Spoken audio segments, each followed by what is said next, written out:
बच्चों, क्या आप लोग जानना चाहते हैं कि किसी भी वायर में से गुजरता हुआ करंट कैसे मेजर किया जाता है? किसी भी कंडक्टर में से गुजरने वाला करंट कैसे मेजर किया जाता है? गैल्वानोमीटर और एमीटर क्या हैं और ये कैसे काम करते हैं? तो इस वीडियो को लास्ट तक देखिए, आपके ज़हनों में आने वाले हर तरह के सवालात के जवाब मिलने वाले हैं। तो शुरू करते हैं आज का हमारा लेक्चर। अस्सलाम वालेकुम स्टूडेंट्स, मैं हूं आपका टीचर मोहम्मद सलमान अफसल। आज के लेक्चर में बच्चों जो टॉपिक हम कवर करेंगे वो है the measurement of current. Current को हमने बड़ी डिटेल से अपने पिछले 2 लेक्चर्स के अंदर कवर किया। हमारा पहला लेक्चर था द इलेक्ट्रिक करंट और दूसरा टॉपिक था इस चैप्टर का कन्वेंशनल करंट। तो बच्चों हमने जाना व्हाट इज करंट। करंट की डेफिनेशन ये थी, the rate of flow of electric charges through any cross sectional area, through any cross sectional area the rate of flow of charges is known electric current. अब हम जानना चाहते हैं current की मिकदार कितनी है, उसके लिए हमारे पास एक ऑपरेटस होना चाहिए। जैसा कि आपने देखा होगा, हम हवा भरवाते हैं टायर के अंदर तो हम जानने की कोशिश करते हैं कि टायर के अंदर उस हवा का प्रेशर कितना है, वो एक आला सा होता है। इसी तरह से पानी फ्लो कर रहा हो तो हम जानने की कोशिश करेंगे पानी की रफ्तार कितनी है, तो रफ्तार को मेजर किया जा सकता है। हवा फ्लो कर रही हो, जैसे विंड मिल्स में हवा की रफ्तार को मेजर किया जाता है, कितनी रफ्तार है हवा की, फिर उसी के अकॉर्डिंग विंड मिल्स लगाई जाती हैं, बड़े बड़े पंखे, तो हवा की रफ्तार मेजर करने के लिए आलात हैं। इसी तरह से किसी भी कंडक्टर, किसी भी जो कंडक्टर तार की बात कर रहा हूं, उसमें से गुजरने वाली करंट फ्लो ऑफ चार्जेस जो हैं उनकी मिकदार को मेजर करने के लिए 2 आलात बनाए गए हैं। एक है गैल्वानोमीटर और दूसरा है एमीटर। गैल्वानोमीटर और एमीटर में क्या डिफरेंस है? गैल्वानोमीटर कहाँ यूज होता है और एमीटर कहाँ यूज होता है? देखिए, galvanometer is a sensitive device. Galvanometer कुछ इस तरह का होगा, आपकी उधर टेक्स्ट बुक पे भी है, जी लिखा होगा कैपिटल, एक वायर, एक नीडल सी होगी इसके अंदर सेंसिटिव सी, यहाँ प्लस प्लस 2 टर्मिनल्स होंगे और एक माइनस का टर्मिनल होगा। ठीक है, आपने ये टर्मिनल्स का बड़ा ख्याल रखना है। गैल्वानोमीटर क्या काम करता है? ये बहुत सेंसिटिव है। ये हल्की सी करंट भी किसी सर्किट के अंदर से जारी हो तो इसकी सुई हिलना शुरू कर देगी। मतलब इसकी सुई जो है वो जो स्केल है, इस स्केल से भी बाहर चली जाएगी। इसका मतलब ये बहुत सेंसिटिव है। हल्की सी करंट के ऊपर भी इसकी नीडल इस स्केल से बाहर चली जाती है, आउट ऑफ स्केल चली जाती है। तो इसका मतलब इसे फिर किस पर्पस के लिए इस्तेमाल करेंगे? ये बिल्कुल वही काम करेगा जो कि एक टेस्टर करता है। एक टेस्टर क्या किया करता है? आपने देखा होगा, नॉर्मली घर के अंदर देखना है करंट आ रही है कि नहीं आ रही, उसको चेक करने के लिए हम टेस्टर का इस्तेमाल करते हैं। उसकी लाइट ऑन हो जाती है, हम कहते हैं ये टेस्टर है। इसी तरह से अगर आपने देखना है किसी सर्किट के अंदर करंट है या नहीं है, हल्की है, थोड़ी है, ज्यादा है, वो करंट कौन डिटेक्ट करके दे सकता है? That is a galvanometer. और गैल्वानोमीटर के इन टर्मिनल्स का ख्याल रखा जाता है, ये प्लस टर्मिनल, ये माइनस वाला टर्मिनल। और एमीटर क्या है बच्चों? एमीटर एक ऐसा आला है जो कि करंट की बाकायदा से पैमाइश करके दे सकता है कि सर्किट के अंदर से, तारों के अंदर से कितनी करंट गुजर रही है, कितने एम्पियर करंट गुजर रही है, कितने मिली एम्पियर करंट गुजर रही है, कितने माइक्रो एम्पियर्स करंट गुजर रही है। हम जानते हैं छोटे यूनिट भी हैं, बड़े यूनिट्स भी हैं। तो इसकी रेंज 1 से लेके 10 एम्पियर्स तक करंट मेजरिंग आपके पास एमीटर्स मौजूद हैं। अब मैं आपको डिटेल से बताऊंगा कि सर्किट के अंदर एमीटर या गैल्वानोमीटर को कैसे लगाया जाता है, करंट की पैमाइश कैसे की जाती है, और एक्चुअली गैल्वानोमीटर या एमीटर के अंदर ऐसी क्या चीज़ है जिसकी वजह से ये हमें रीडिंग देगी और पता लग जाएगा 1 एम्पियर, 2 एम्पियर, 3 एम्पियर, 4 एम्पियर इन तारों के अंदर से करंट गुजर रहा है। और एक अहम चीज़ जिसका ख्याल रखना है कि ये जो पोलैरिटीज़ हैं, प्लस और माइनस, इसका बड़ा ख्याल रखना है। ठीक है, सेल का प्लस और गैल्वानोमीटर का प्लस अटैच होना चाहिए, सेल का प्लस और एमीटर का प्लस अटैच होना चाहिए, सेल का नेगेटिव और एमीटर का नेगेटिव अटैच होना चाहिए। इन पोलैरिटीज का ख्याल रखना है। नॉर्मली जो रेड कलर का आपको टर्मिनल नजर आएगा गैल्वानोमीटर या एमीटर के ऊपर, उसे पॉजिटिव कहा जाता है, पॉजिटिव टर्मिनल कहा जाता है। और जो ब्लैक है वो नेगेटिव टर्मिनल है। इसका मतलब सेल का नेगेटिव एंड वहां अटैच करना है और पॉजिटिव एंड रेड वाले टर्मिनल पे अटैच करना है। अब मैं बताता हूं क्या है और कैसे करंट को मेजर करते हैं। फर्ज करिए बच्चों, मैं इसे माइक्रोस्कोपिकली दिखाता हूं हो क्या रहा है। फर्ज करिए ये एक आपके पास एक वायर है, ये किसके साथ अटैच है? एक बैटरी के साथ। और यहाँ पे मैंने क्या लगाया हुआ है? एक स्विच है, ऑन ऑफ का स्विच है। ठीक है, और यहाँ से करंट गुजर रही है। अब मैं जानना चाहता हूं, मैं कन्वेंशनल करंट की बात कर रहा हूं, क्योंकि अब हम जब भी करंट का जिक्र होगा, करंट कौन सी लेंगे, conventional, positive to negative, high to low, उसी की बात होगी। रियल में तो हम जानते हैं इलेक्ट्रॉनिक करंट है, नेगेटिव टू पॉजिटिव है। अब ये करंट यहां से गुजर रहा है, करंट क्या है, चार्जेस का flow, positive charges, positive charges, positive charges flow करते जा रहे हैं। मैं जानना चाहता हूं इनकी कितनी मिकदार इन तारों के अंदर से गुजर रही है। तार को कंसीडर कीजिए इस पाइप की तरह, ये एक पाइप है, मैं यहाँ करके बड़ा करके दिखाने लगा हूँ। इसी तार को थोड़ा सा माइक्रोस्कोप से बड़ा करके दिखाता हूँ। मैं जानना चाहता हूँ यहाँ से चार्जेस कितनी मिकदार में गुजर रहे हैं, तो क्या करूँगा मैं, चार्जेस के गुजरने की तादाद ओवर जो चार्जेस ओवर टाइम, वो हम जानते करंट होती है, वो मैं जानने के लिए क्या करूंगा, मैं यहाँ से एक कट लगाऊंगा इस पाइप को, तार को मैं पाइप एक कह रहा हूँ, कंडक्टर को एक पाइप कह रहा हूँ, यहाँ से चार्जेस फ्लो कर रहे थे, और यहाँ क्या लगा दूंगा, एक डिवाइस जिसका नाम है एमीटर, क्योंकि मैं गैल्वानोमीटर की बात नहीं करूंगा। गैल्वानोमीटर एक डिवाइस है जो डिटेक्ट करने के लिए सेंसिटिव है, दोनों का ऑपरेटिंग तरीका कर सेम है, फ़र्क क्या है वो बता दे दिया।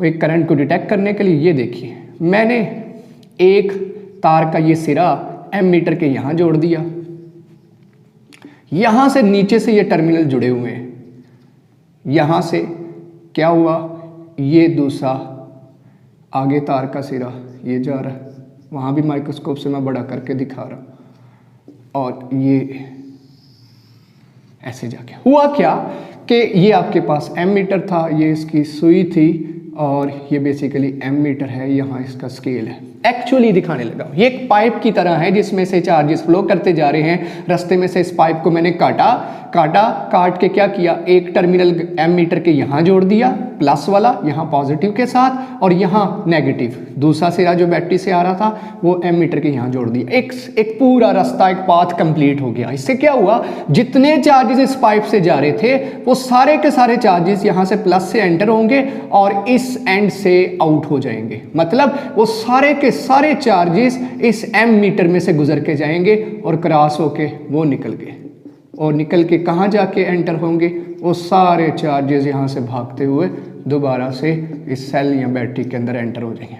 इससे क्या होगा, सारे A to Z सारे के सारे चार्जेस इस एमीटर में से गुजर के गए, और एमीटर के अंदर हो क्या रहा है जिसकी वजह से उसकी नीडल हिलती है, वो मैंने ये डायग्राम बनाई हुई।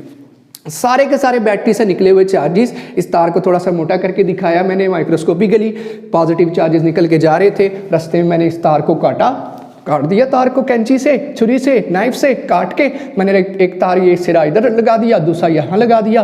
क्या हुआ, वो चार्जेस, अब ये पुल है जिसमें से गुजर के जाना है, उन सारे चार्जेस को गो थ्रू इसमें से गुजरना पड़ेगा, और जिसमें से गुजर रहे हैं उस डिवाइस का नाम है एमीटर। और ये कैसे अटैच की गई है, इन सीरीज तरीकाकार, जिसमें करंट के पास कोई और ऑप्शन ना हो गुजरने की, चार्जेस के पास यही ऑप्शन है, यही रास्ता है, यहाँ से गुजर के अपना उन्होंने चक्कर पूरा करना है, तो यही ऑप्शन है कि गुजर के जाएं। तो A to Z सारे के सारे चार्जेस इस एमीटर में से गुजर के जाएंगे। इसका मतलब जब सारे के सारे चार्जेस इस एमीटर में से गुजर के जाएंगे तो क्या होगा, ये एमीटर के अंदर है, ये एमीटर के अंदर की सारी स्टोरी बता रहा हूँ।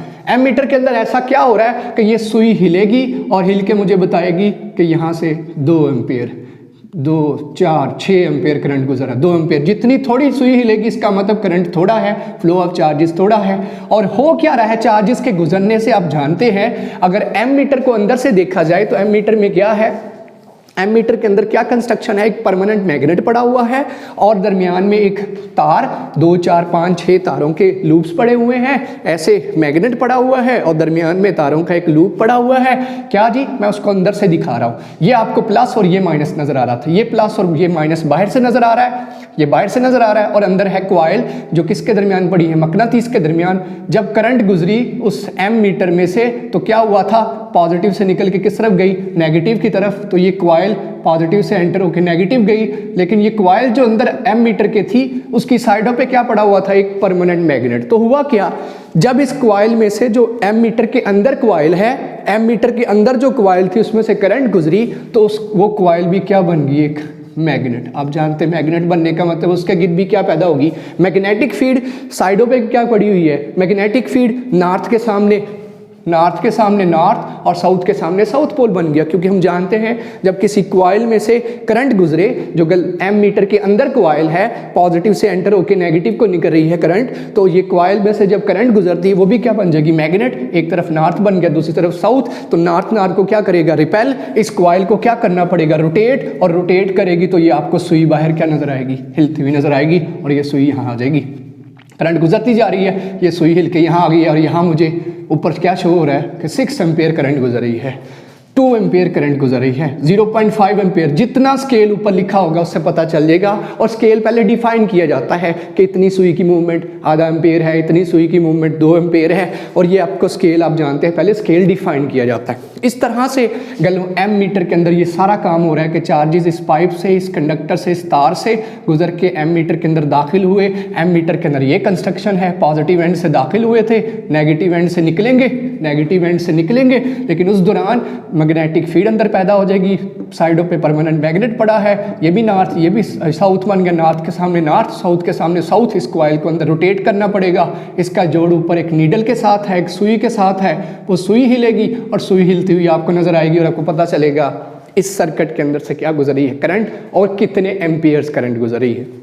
इसीलिए एम मीटर को हमेशा सर्किट के अंदर क्या लगाया जाता है, सीरीज के अंदर, ताकि सारे के सारे चार्जेस कहां से गुजर के जाएं, एम मीटर के अंदर से गुजर के जाएं। और एम मीटर के अंदर एक्चुअली है क्या, एक कॉइल है, और उसकी रेजिस्टेंस बहुत थोड़ी होनी चाहिए, ताकि वो करंट के रास्ते में अपोजिशन ना दे, करंट को रोके ना, रुकावट ना दे, करंट को गुजरने दे। जब वो करंट को गुजरने देगी तब वो सही से उसकी मिकदार को मेजर करेगी। इसीलिए एम मीटर को हमेशा सर्किट के अंदर हमेशा एम मीटर कैसे अटैच किया जाता है, इन सीरीज। और एम मीटर की रेजिस्टेंस क्या होती है, रेजिस्टेंस ऑफ एम मीटर, जो डायग्राम आपकी टेक्स्ट बुक में बनी है वो बना दी, और ये एक्चुअली हो क्या रहा है मैं डिटेल से बता दिया।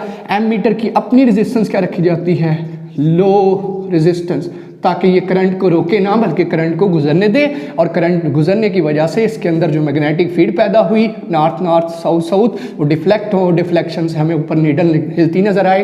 तो आप समझ सकते हैं जितनी ज़्यादा करंट की मिकदार आएगी उतनी ज़्यादा मैग्नेटिक फील्ड स्ट्रांग अंदर पैदा होगी, नीडल की डिफ्लेक्शन उतनी ज़्यादा होगी, और उतनी आपको एम मीटर करंट ज़्यादा मेजर करके देगा। जी, इस सर्किट के अंदर इतनी ज़्यादा करंट है, और करंट थोड़ी हुई, छोटा सेल हुआ, 1 एम्पेयर का, आधे एम्पेयर का, 0.5 एम्पेयर का, तो क्या होगा, इसकी नीडल भी थोड़ी हिलेगी। उसके लिए सेंसिटिव एम मीटर यूज करते हैं, मिली एम्पेयर्स वाले, माइक्रो एम्पेयर्स वाले एम मीटर भी होते हैं, एम्पेयर्स वाले एम मीटर्स भी होते हैं।